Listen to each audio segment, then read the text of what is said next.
So I got a little wood stove that I want to use to heat my garage. The only thing is I have to hook the thing up. Seems simple enough, so let's give this thing a shot. Okay, I'm not sure how well you can see. It's pretty dark up here, but all I'm really going to do is cut up from underneath. I've got a, not the best blade in my Sawzall here. I'm just going to cut up from underneath because the shingles and stuff are going to need to be cut away anyway, so anything I damage up top shouldn't be an issue. Once that's there, I get my ceiling box mounted. Then from the ceiling box up, we can go out and get all that done. The chimney that goes down to the stove is telescoping, so this is what I want done first with the chimney cap on and everything. And if I don't get it all done today, it'll be waiting for me tomorrow. Here goes nothing. Ah! Trashed the blade already. Ah! It is all down my shirt. That should be it. Let me get cleaned up. We'll get the ceiling box mounted.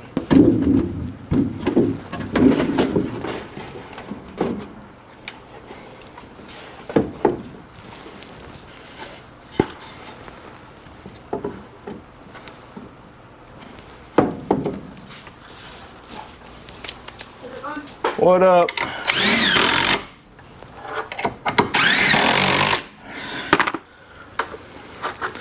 See how the hole's going.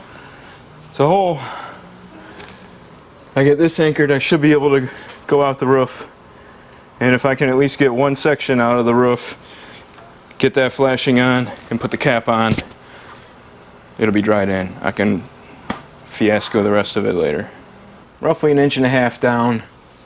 That way if I ever get a ceiling in or something, it'll still give me a little play there to put the trim piece on.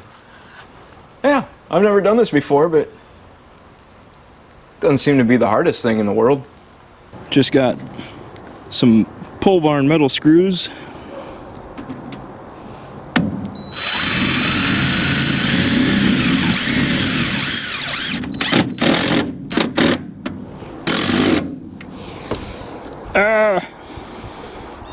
Let's try that again.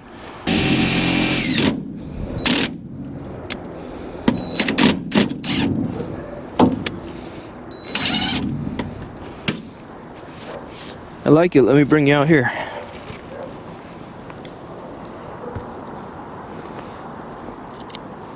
Have to get my flat bar. Get ready to pull shingles around here to slide that boot up. I like it, I like it, I like it. Okay, I dropped this in for kind of like a dry fit. It's my first 3-foot section of triple wall.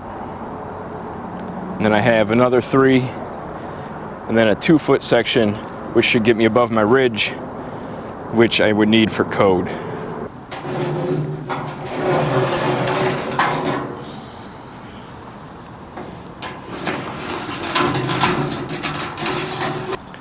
In from the line is about 3.5. If you do it right, you shouldn't have to really silicone it. I don't really ever silicone roof vents in. Just gotta know how water flows.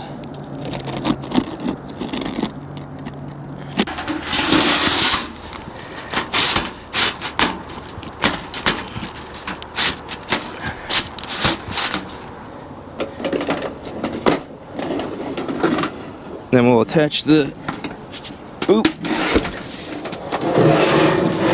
Go get the counter flashing.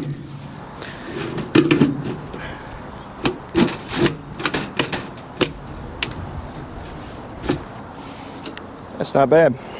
Let's nail this bad boy down.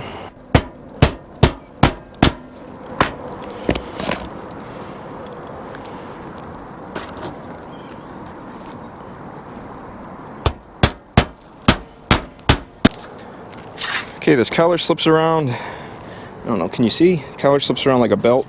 This goes in, supposedly, and then you bend a couple tabs around, silicone it in. Whoa! Still got my fingers. That's it. Of course, I'll get a Brazilian bees in there. Okay, I'm gonna get my next two pieces and my topper, my chimney cap. Drop those on, silicone the collar here. We should be good. BRB. Need to be 2 feet taller than anything within 10 feet. I'm 9 feet. I'm just about level. One more piece with my cap, and then I think I'm gonna run a couple screws in these things to hold them together. Got it all installed. I siliconed the collar. It's an old one I had, but it was gray, so I wanted to use that. We'll have to see how it holds up. Might have to redo that. I threw some pole barn screws in. The cap just hangs out there. We'll see how well that does. Okay, the guy at the chimney place told me that this height, I didn't need any bracing down to the roof. I found that claim a little dubious at the time, and after installing this, I've decided that I do indeed want something. I wasn't spending $50 for the kit, clamps on it and goes down to the roof, when you can pick up 1/2-inch EMT for $3 a pop. So I made my own. Cut them to length, beat them on the anvil, drilled some holes in them, dry them a couple times, and I think I'm pretty well ready to go. Screwing right into the side of it. I don't care. I don't want it going anywhere.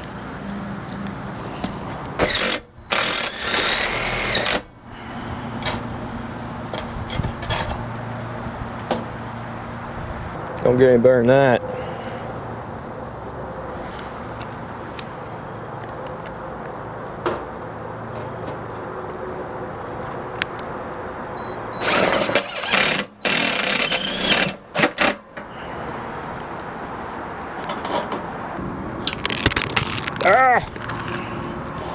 And a couple screws here.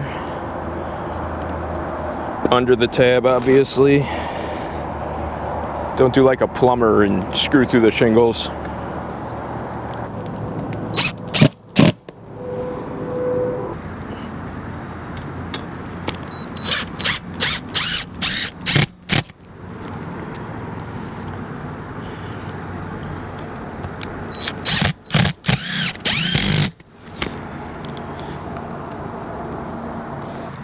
Throw a little silicone on these screws just for a goof.